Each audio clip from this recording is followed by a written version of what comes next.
Europe 1, les carnets du monde. Avec Sophie Larmoyer, et chaque vendredi, nous recevons un journaliste, photographe, cinéaste ou écrivain qui est de retour de quelque part et qui vient nous raconter ce qu'il a vu, ce qu'il a entendu. Et ce soir avec nous, le grand reporter Alfred de Montesquieu. Bonsoir Alfred de Montesquieu. Bonsoir. Soyez le bienvenu. Vous êtes de retour d'un long voyage que vous partagez avec nous dans une série documentaire qui passe en ce moment même sur Arte, depuis le 27 novembre et jusqu'à vendredi prochain. Alors ce sont des épisodes comme autant d'étapes sur les 12 km de la route de la soie. Vous avez suivi les traces de Marco Polo.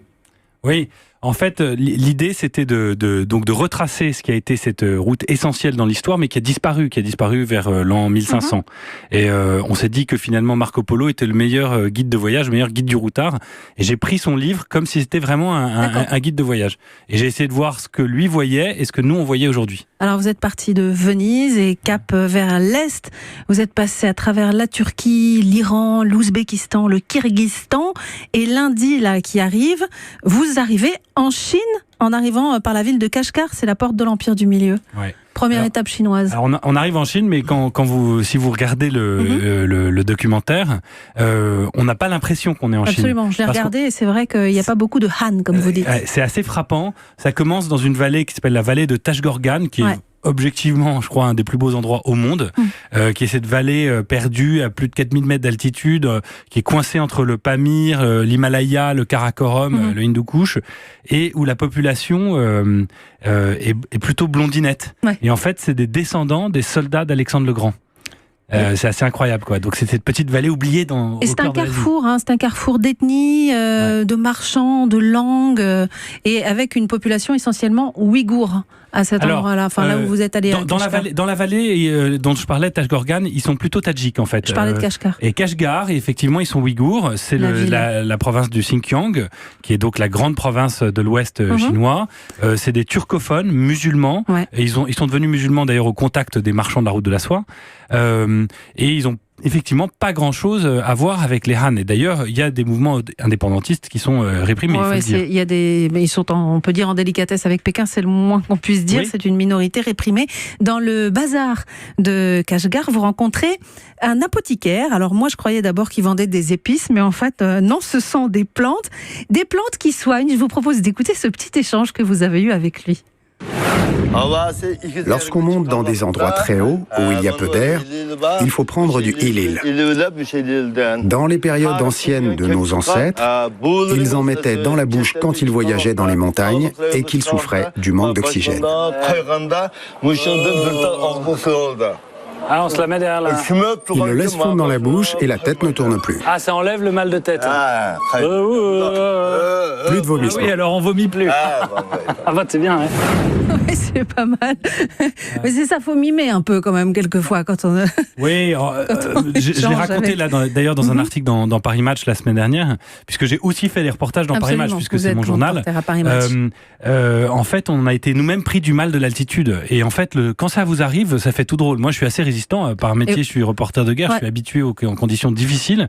Je peux vous assurer que quand le mal d'altitude vous prend, ça fait tout drôle. Vous avez essayé l'herbe de votre copain alors, hélas, j'en avais pas. Parce qu'en fait, on l'a rencontré en redescendant de la montagne. C'est dommage. Marco Polo, lui, décrit qu'on saignait les naseaux des chevaux, des chameaux et même parfois des yaks. Enfin, moins les yaks, mais les yaks résistent mieux, vous expliquez. Mais sinon, ils avaient des crises cardiaques, quoi. Ouais, alors, herbe médicinale, il y a aussi beaucoup d'épices sur votre chemin un peu partout, toutes sortes de nourriture. Vous devenez un peu expert gastronome. Donc, les pâtes, ce n'est pas à Venise au départ que vous les trouvez, c'est en Chine. Oui, alors ça, c'est un grand débat historique. Oui. Moi, j'assume pleinement, je vous le dis ici ce soir. Les pâtes viennent de Chine. Les pâtes viennent de Chine. Okay. La meilleure preuve, je crois, c'est que dans le désert du Gobi, il y a donc c'est désertique, et il y a on a trouvé des raviolis fossilisés par la sécheresse qui ont 2000 ans. Donc moi, j'ai vu de mes yeux des raviolis qui sont vieux comme le Christ. Et par ailleurs, concomitamment, les premières pâtes qu'on trouve en Italie datent du 13e, 14e siècle. C'est-à-dire, comme par hasard, pile au moment où Marco Polo revient de Chine. J'ai un petit test pour vous, sinon vous allez aussi sur un marché aux bestiaux. On va voir si vous avez retenu un yak égale combien de chameaux? Ah, c'est facile, c'est le double à chaque fois. Un yak égale 2 chameaux, un chameau égale 2 chevaux, un cheval égale 2 ânes, je crois. Donc en gros, un yak égale 8 ânes. Alors en vous suivant, on révise notre géographie, on est un peu archéologue quand on vous suit dans les nécropoles souterraines, et puis on s'initie à l'ethnologie en découvrant des traditions. Vous partagez un repas dans une famille ouïghour extrêmement accueillante. Vous allez dans une communauté tadjik de Chine où on vous invite à un mariage. Ça dure quasiment une semaine. Alors vous le disiez tout à l'heure, mais c'est vrai, les images sont vraiment à couper le souffle face à ces montagnes de plus de 4000 mètres. Il y a aussi de belles rencontres. Mercredi, vous serez sur un chameau à Taklamakan. Oui, c'est ça? Le désert du Taklamakan. Voilà, qui veut dire en ouïghour le désert dont l'on ne sort pas vivant. Oula! Bon, tellement c'est sec. Vous êtes là, donc tout va bien. Ouais. Vous y serez sur une pirogue sur un fleuve jaune, vendredi à vélo dans le Xi'an. Il y a beaucoup de belles choses à découvrir dans ce dernier tiers du voyage de la route de la soie à travers la Chine d'ouest en est. Ça vous a changé de vos grands reportages au Moyen-Orient?